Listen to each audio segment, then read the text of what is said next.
A millionaire's daughter lay in a coma for days. Doctors gave up. Specialists were flown in from across the world.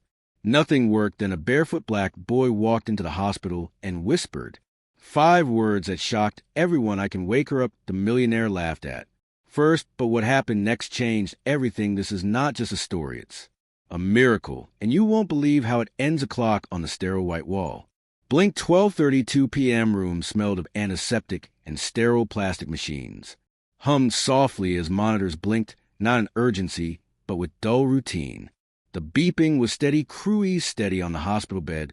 9-year-old Amara rested, a frail frame beneath a pink blanket covered in cartoon stars. Her eyes were shut tight, her face pale, and her dark curls lay tangled against the pillow tubes wrapped around her like vines clinging to life. She hadn't spoken, moved, or opened her eyes in over 7 days. One moment she was laughing at the breakfast table with her father, the next she collapsed while tying her shoes before school. Doctors called an acute cerebral shutdown, something so rare even the top pediatric neurologist could only offer guesses. She might wake up. One had said she might not. Another added almost in the same breath. Her father, Elijah Martin, sat by her side, his large callous hands dwarfed as they held her small, limp. One, a construction worker by trade, Elijah had built bridges, lifted steel beams with cranes, and poured foundations deep into ground, but no labor had ever felt heavier than watching his little girl slip away. The nurses called it devotion. Doctors called it desperation. But Elijah didn't care. This was his baby girl, and he wasn't leaving her side for anything. Still, time chipped away at hope. 1 week, and the doctor started speaking in whispers, hospital policy, insurance issues, and next steps entered the conversation. And that's when he entered the picture. Devin Langston, a billionaire tech mogul, owner of half the hospitals in the region, and self-proclaimed genius. He wasn't just rich, he was smug about a man with too much money, too many toys, and not enough heart. Langston arrived unannounced that Thursday afternoon, flanked by his PR team and a pair of private security guards. He had read about Amara in a local newspaper while sipping his imported espresso and saw an opportunity. He offered Elijah a miracle package and top international neurologists, AI-powered diagnostics, and experimental procedures, all at zero cost. Elijah, worn down and desperate, asked only one question: will it bring her back? Langston chuckled, eyes glinting beneath his designer sunglasses. "Black boy, I know how to make your daughter wake up. Trust me, we'll give her the best tech money can buy. We'll upgrade her brain like an iPhone." The laugh echoed off the walls like a gunshot. Elijah's face hardened, the muscles in his jaw twitching. He stood up slowly, placing Amara's hand back on the blanket. "She's not a machine," he said. "She's a little girl." Langston waved dismissively. "Emotion makes you weak. Science wins." But Amara didn't stir, neither that day nor the next. Langston brought in machines with blinking lights, virtual simulations, even a VR headset. They placed gently over Amara's eyes. Nothing worked. She remained silent, unmoving. One by one, the specialists flew out quietly, shamefully, leaving behind only invoices and silent monitors. By Sunday evening, Langston stopped coming altogether, but Elijah remained. He read her favorite bedtime stories, played her favorite lullabies from his phone, rubbed lotion on her feet. He even told her about the moon phases she loved so much, about how Venus had been bright in the sky last night. Then just past midnight, a nurse tapped on the window. "Mr. Martin," she whispered, "there's a boy here, says he wants to help." "A boy?" Elijah stepped out cautiously. "What boy?" She pointed toward the lobby. There, sitting alone on the cold bench, was a barefoot black child. He couldn't have been older than 11. He wore an oversized gray hoodie frayed at the sleeves. His jeans were torn and his face was smudged with dirt, but his eyes, deep, clear, and still, were what caught Elijah's breath. The boy stood up as Elijah approached, nodding respectfully. "Are you Amara's father?" he asked. "Yes," Elijah said, hesitating. "Who are you?" The boy didn't answer that. Instead, he said, "I know how to help her." Elijah blinked. "What did you say?" "I know how to wake her up." The words weren't loud, they weren't arrogant, they weren't even hopeful. They were certain. Elijah, already sleep-deprived and emotionally worn, sighed. "You're just a kid, man." The boy nodded, unfazed. "But sometimes it takes someone small to remind people of big things." "Listen, I appreciate the thought, but doctors couldn't help her. A billionaire couldn't help her. I don't think she's Not lost, the boy said softly. She's listening from far away, but she doesn't know if it's safe to come back. Elijah's mouth went dry. The boy stepped forward. She needs something. The hospital doesn't have what. He looked Elijah in the eyes. She needs your pain, your truth, the words you've hidden behind strength. Elijah was stunned. Who are you? The boy didn't answer. Can I sit with her? Every instinct told Elijah to say no, but something deeper, something old and aching inside him nodded. All right, he whispered. The boy entered Amara's room and stood beside her, placing one hand lightly on her head. His lips moved silently for a moment, then he turned to Elijah. Now you, what she knows you're here, but she needs to know why you're still here. Elijah stared at his daughter, his heart clenched, his lips parted, and then it came, the words he hadn't said out loud since the day she collapsed. I wasn't there, baby, he whispered. I was at work. I miss your breakfast. I miss your smile. I miss your warning signs. His voice cracked. I should have seen something was wrong. I should have been home earlier. I should have. Held you longer that morning. I should have told you how proud I was. Tears ran down his cheeks, falling onto her blanket. He gripped her hand, shaking. Please come back. I'll never miss another second. I promise. Silence. And then the heart monitor blipped a little faster. Just once the nurse gasped. Elijah blinked. Did you see that I did? The boy said calmly. She's listening then, just like that. He turned to leave. Wait, Elijah called. What's your name? The boy paused. Hand on the door. They call me Isaiah. He said, I'll be back tomorrow. And he walked into the hallway, barefoot and silent, as if he belonged to another world entirely. Elijah turned back to Amara. Her fingers twitched slightly, and for the first time in a week, the machines blinked with a different rhythm, not routine. Hope the sun had barely broken over the horizon, but Elijah hadn't moved from his daughter's side. His back ached, his eyes were red and dry, but he refused to rest. Because sometime during the long hours of night, Amara's left index finger had twitched again, this time without a monitor's prompt. It was like a whisper from the other side, faint, fleeting, but real. No one else had seen it. No one else needed. He had. As daylight poured through the hospital blinds, a new nurse on shift rolled her eyes when Elijah spoke of the boy. No visitor was signed in last night, she said, tapping her tablet, and no child was on security footage either. Are you sure you weren't dreaming? Elijah said nothing, just stared at the small pink blanket rising and falling over his daughter's chest, because he knew Isaiah had been real.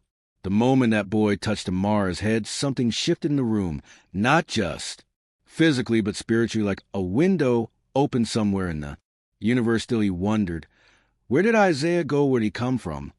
He had spoken like someone who had known Amara her whole life, like someone who had known him, not the version of himself wearing grease-stained jeans and holding hope together with raw knuckles, but the man who used to believe that love was louder than fear. He hadn't been that man in years. He had tried to be a provider, a protector, but he realized now that he hadn't listened to Amara, not truly in a long time. She loved stories, not flashy cartoons, but old myths, ones he used to tell her on late Sunday nights when her mother was still alive. She would curl up next to him and ask, tell me again about the girl who whispered the moon. But after the accident that took his wife, Elijah buried those stories along with his grief. He worked longer hours, stopped singing, stopped dreaming. Amara noticed, but she never complained. She just grew quieter, and now she was silent until Isaiah came that afternoon. Elijah did something he hadn't done in years. He prayed, not with eloquent words, not with theology, just raw, cracked honesty. God, if you're there, if you're still listening, don't let this be it. And then, like a breath caught in the lungs of the world, the door creaked again. Elijah turned. Isaiah stood in the doorway, same frayed hoodie, same bare feet, same calm eyes. I said I'd come back, he said. Elijah nearly ran to him. Where do you go?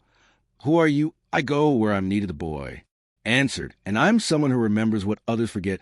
Isaiah walked to the bed, gently placed a hand on Amara's wrist, and closed his eyes. She's closer today. Elijah's heart jumped closer. She's been listening, Isaiah said. Your voice reached her yesterday, but now she needs something else. Tell me, Elijah whispered. She needs a song. Elijah's face twisted in confusion. Song. Isaiah looked up. The one you used to sing to her before the fire, before the quiet. Elijah stumbled back like he'd been punched. There was only one song, a lullaby not recorded anywhere, not shared. Just his voice in the dark. carrying the melody of a story from his childhood one. His grandmother used to sing when he was scared there's light in the shadows and stars in the rain, hold on, little dreamer.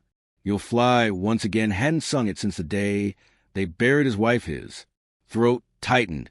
I can't, yes, you can, Isaiah said softly because she still remembers it. And so, do you, the hospital room faded in Elijah's eyes replaced by a tiny living room with soft yellow curtains, a little girl, on his lap her head, on his chest their world warm and whole. He blinked hard, the memories shattering, but his heart, remembered, so he sat beside her bed and cleared his throat. It cracked his voice.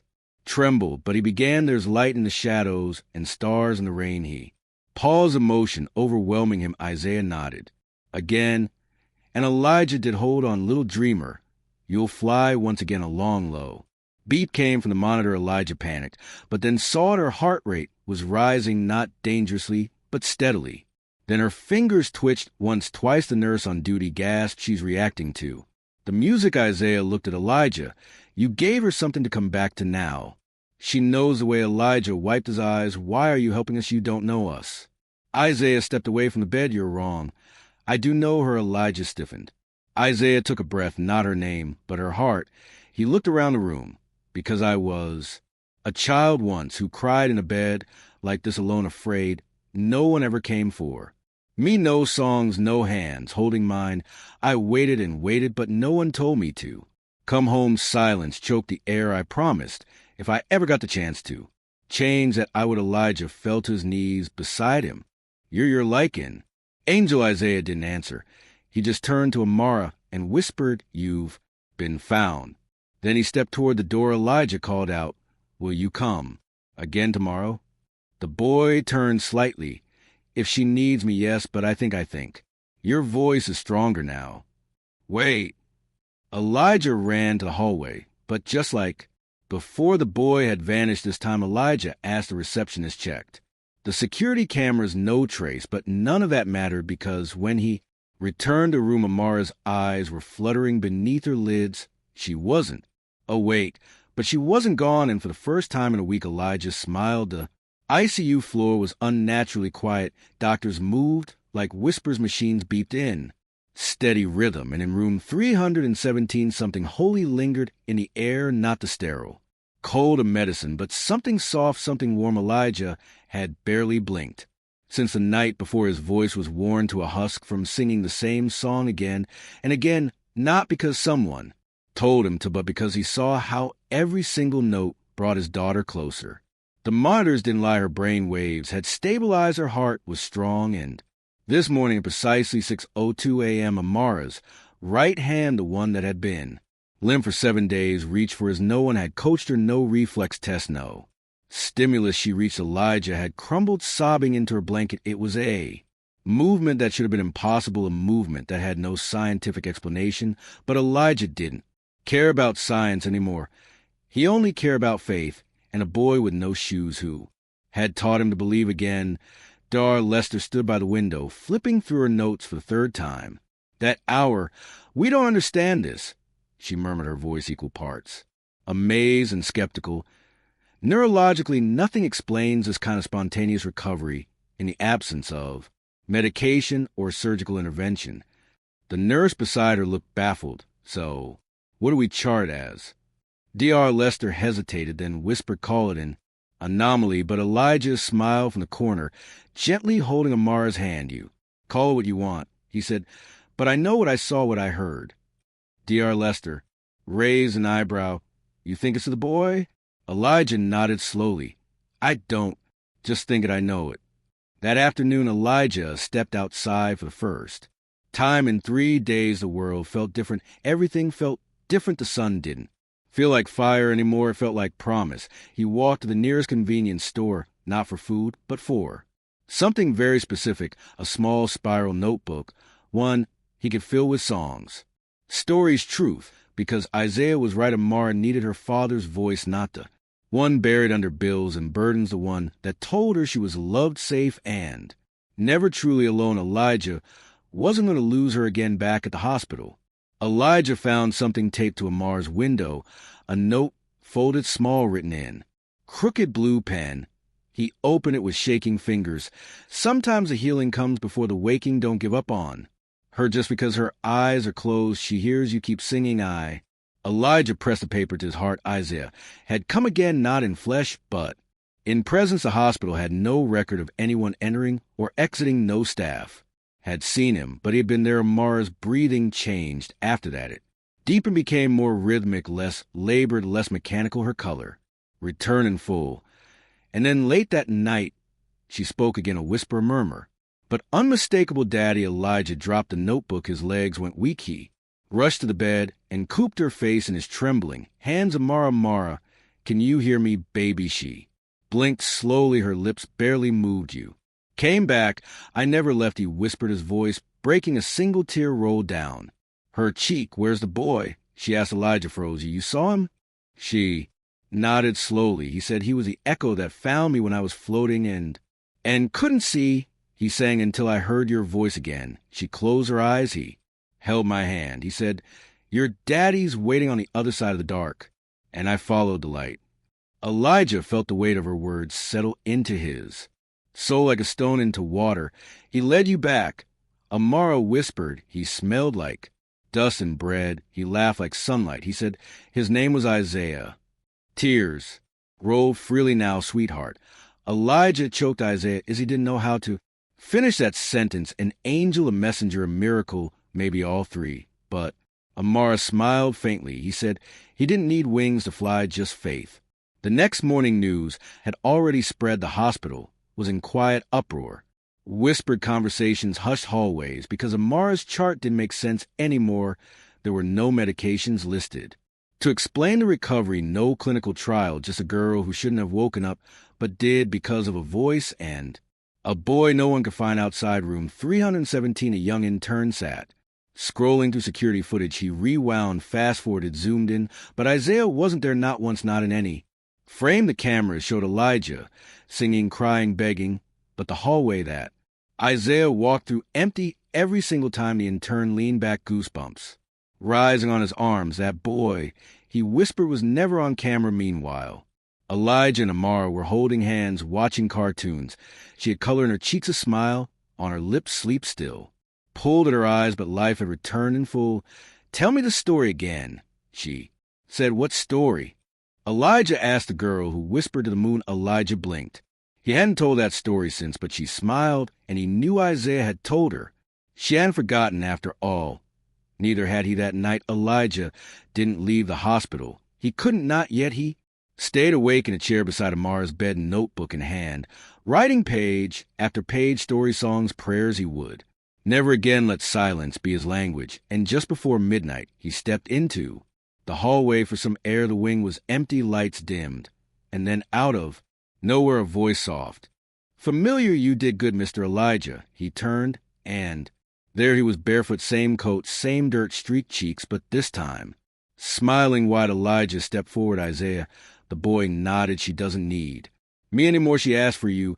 I know, Isaiah said, but now she has you. That's better. Elijah's eyes. Well, will I ever see you again? Isaiah tilted his head. Maybe, or maybe someone else will. What do I owe you? Elijah whispered. Isaiah's smile softened. Tell her stories every night, even when she's grown. Never stop singing. And then he turned, walked toward the end of the hallway, and vanished. No door open, no sound, just gone. But Elijah didn't chase him. He just stood there, still full. 3 months had passed since Amara Reeves woke from the coma that stole her light. 3 months since a barefoot boy with dust on his skin and stars in his voice led her back from the edge of the darkness. Elijah hadn't stopped telling the story since, not because it made sense, but because it mattered. He'd told it to reporters, to the hospital board, to skeptical doctors with clipboards and narrowed eyes. He told it to himself in the middle of the night when fear crept back in, but most importantly, he told it to Amara every single night, and she remembered every word. The doctors called it spontaneous neural reintegration. They said the coma was likely caused by an idiopathic cerebral shutdown. Big words, words that danced around the truth, words that didn't fit in the real story, because no study, no EEG, no medical journal entry could explain what Elijah had witnessed, what Amara had felt. She had described Isaiah's laugh, his touch, The way he smelled like bread, and hoped she remembered what he said. You're not lost, you're just not finished yet.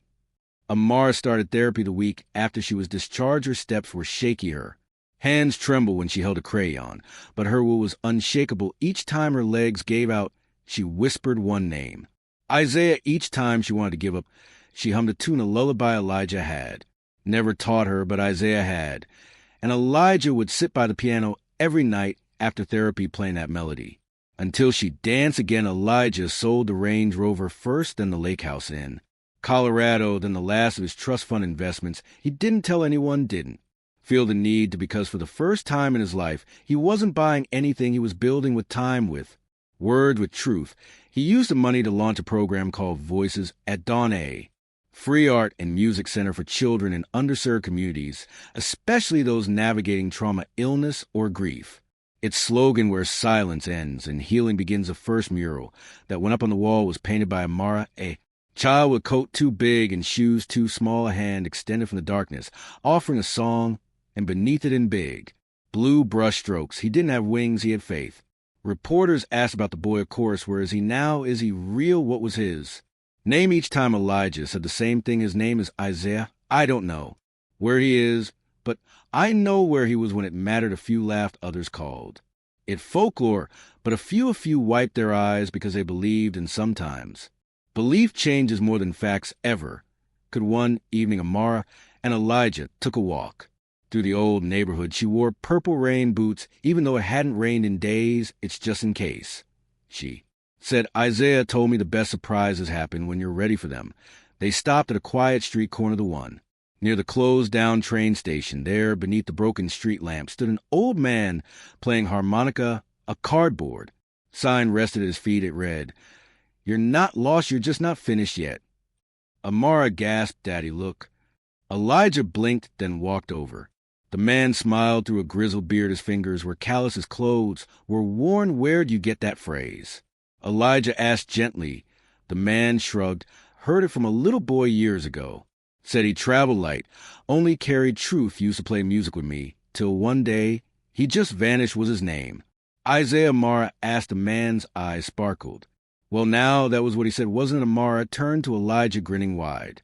"He's still out there, Daddy." Elijah felt something bloom in his chest. "Yeah, I think he is." At night, Amara couldn't sleep. She stood by her bedroom window, staring at the moon. Elijah walked in and sat beside her. "You okay, baby?" "I was thinking," she said, hugging her stuffed giraffe. "What if Isaiah finds another little girl who's lost? And what if she's scared like I was?" Elijah brushed her hair back. "Then I hope someone is singing nearby." She nodded solemnly. "We should teach the world to sing." He smiled. "You want to do that?" "Yes, like you taught me. But bigger, like everywhere on the internet, on YouTube, on rooftops, in the middle of the night when people feel the most alone." Elijah hugged her close. "Then we'll do it." And they did. They recorded Amara's story, her drawings, her laughter. Elijah recorded songs from a notebook he used in the hospital, raw, honest, trembling.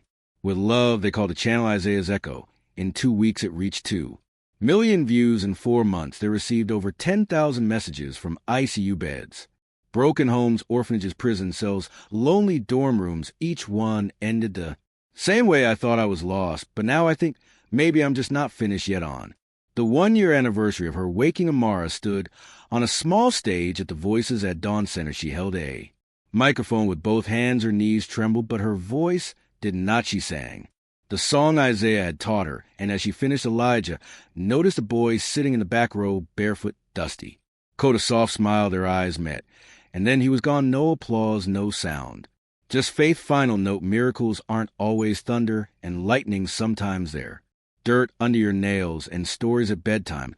Sometimes they're the voice of a father rediscovering his song, or a little girl's hand reaching to dark, or a black boy no one believes in, laughing at the impossible until it isn't impossible anymore.